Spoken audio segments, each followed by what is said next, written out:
पृथ्वीराज चौहान, ये नाम सुनते ही हमारे रोंगटे खड़े हो जाते हैं और दिल शौर्य से भर जाता है।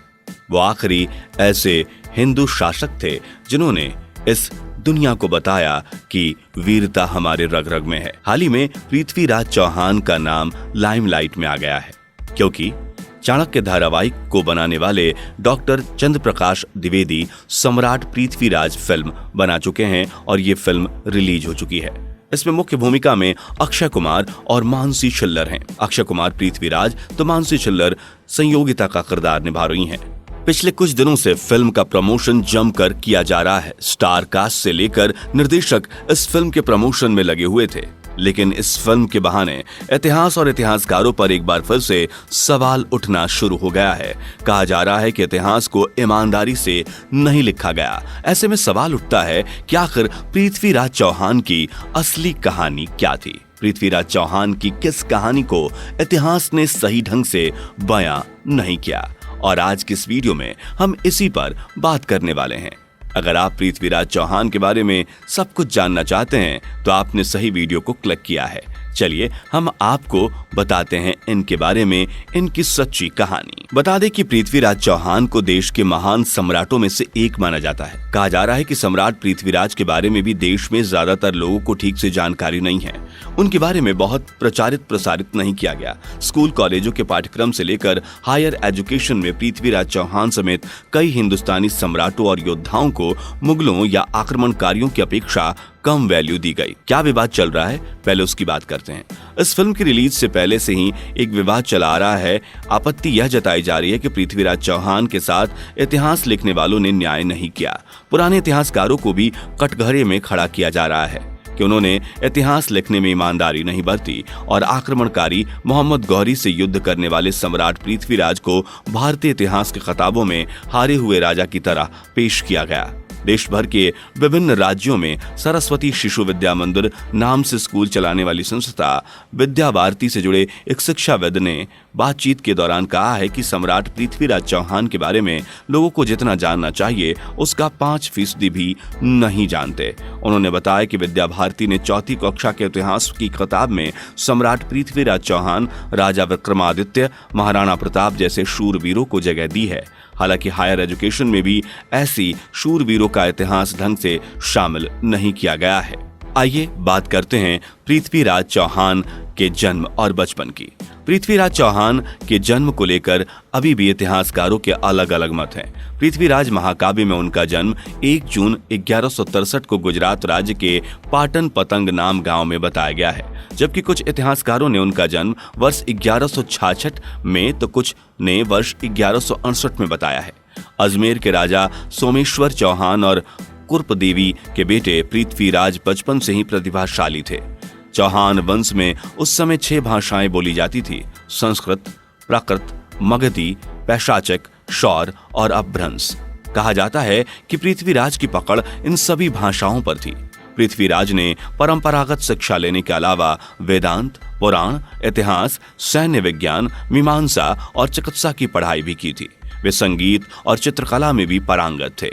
एक और बड़ी खासियत उनमें यह थी कि वे प्रभु राम के पिता दशरथ की तरह शब्द भेदी बाण चलाना जानते थे, यानी आवाज सुनकर निशाना लगाने में वो निपुण थे। कम उम्र में संभाली गद्दी, फिर बने दिल्ली के शासक। दिल्ली यूनिवर्सिटी में तदर्थ शिक्षक डॉक्टर संतोष राय बताते हैं कि पृथ्वीराज 13 साल के ही थे जब उनके पिता की मृत्यु हो गई। फिर उन्हें अजमेर के राज सिंहासन पर बिठाया गया।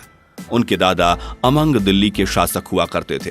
पृथ्वीराज की बहादुरी और वीरता के आधार पर दादा अमंग ने उन्हें दिल्ली के राज सिंहासन का उत्तराधिकारी घोषित कर दिया। दिल्ली की गद्दी संभालने के बाद चौहान ने किला राय पिथौरा बनवाया। कम उम्र में ही उन्होंने गुजरात के शासक भीमदेव को भी हरा दिया था। कुछ इतिहासकारों के मुताबिक पृथ्वीराज चौहान के पास विशाल सेना थी, जिसमें 300 हाथी, 3 लाख घुड़सवार और पैदल सैनिक शामिल थे।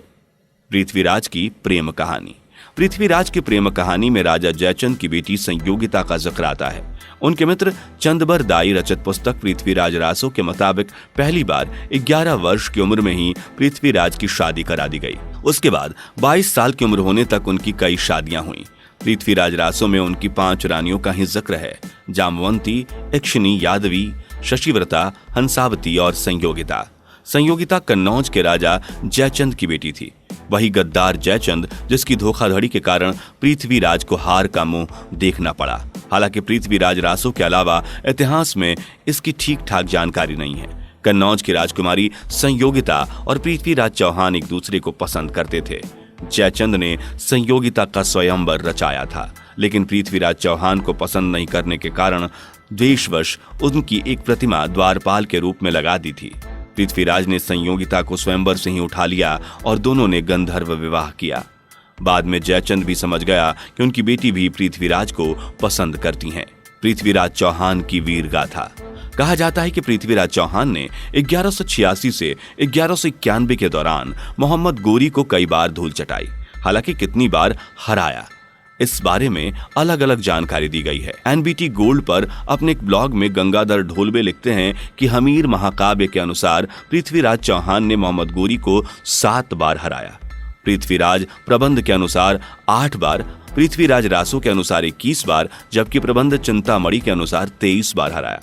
कुछ मुस्लिम स्रोत केवल 2 लड़ाइयों, तराइन के पहले और दूसरे युद्ध का जिक्र करते हैं। 1191 में तराइन के पहले युद्ध में मोहम्मद गोरी को मुंह की खानी पड़ी। कहा जाता है कि एक सिपाही ने उसे अधमरी हालत में घोड़े पर चढ़ाकर मैदान छोड़कर भागा था। उसकी सेना भी वापस भागने लगी। हालांकि पृथ्वीराज ने पीछा नहीं किया। हालांकि कहा जाता है कि पृथ्वीराज ने गोरी को 17 बार बंदी बनाया, फिर छोड़ दिया। वहीं प्रबंध कोश में 20 बार का जिक्र है। शब्दभेदी बाण से मोहम्मद गोरी को मार डाला। खैर, 1191 के बाद किसी ने कल्पना भी नहीं की थी कि इतनी बुरी हार के 1 साल बाद ही मोहम्मद गोरी लौट आएगा। लेकिन 1192 में मोहम्मद गोरी लौट आया।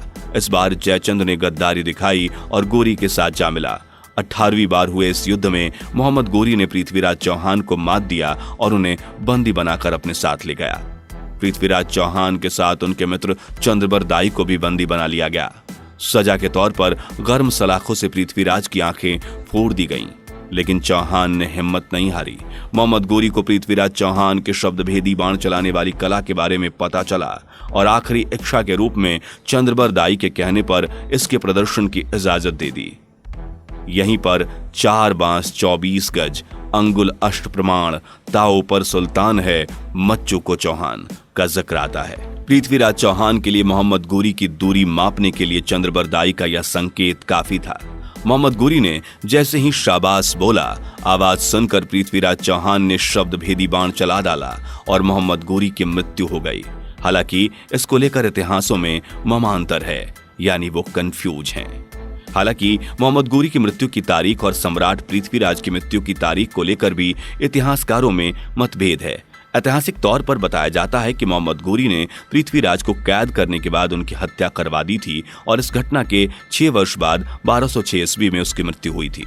गंगाधर ढोलवे लिखते हैं कि जाटों के खोखर नाम जमात ने झेलम नदी के किनारे उसे मार डाला, जहां उसकी कब्र भी है। तो फिर पृथ्वीराज रासो के अनुसार शब्द भेदी बाण से किसे मार गिराया गया था, इसकी भी एक कहानी है। कहा जाता है कि उस समय किसी कारणवश मोहम्मद गोरी यानी शहाबुद्दीन दरबार में नहीं आ सका था। उसका बड़ा भाई गियासुद्दीन तब सुल्तान हुआ करता था। आशंका जताई जाती थी कि तब वही दरबार में गद्दी पर बैठा था और पृथ्वीराज रासो में जिस शब्द भेदी बाण वाली घटना का जिक्र है उसमें गियासुद्दीन ही मारा गया था। उसकी मौत के बाद मोहम्मद शहाबुद्दीन गोरी सुल्तान बना। धोबले लिखते हैं कि गजनी में पृथ्वीराज की समाधि के पास ही सुल्तान गियासुद्दीन की कब्र होना इस कहानी का आधार हो सकता है। दोस्तों, आपको क्या लगता है कि क्या पृथ्वीराज का पूरा इतिहास हमें नहीं बताया गया? आप अपने कमेंट, अपनी राय जरूर लिखें। अब यहाँ से जाते जाते मैं ये कहूंगा कि अगर आपने अब तक इस चैनल को सब्सक्राइब नहीं किया तो जल्दी से चैनल को सब्सक्राइब कर लें, बेल आइकन दबा के नोटिफिकेशन ऑन कर लें, ताकि जब भी हम नई वीडियो अपलोड करें तो उसकी जानकारी आपको मिल जाए। हमारे चैनल पर और भी बहुत सारे अमेजिंग वीडियो हैं जिन्हें आप जरूर देखिए। Thanks for watching.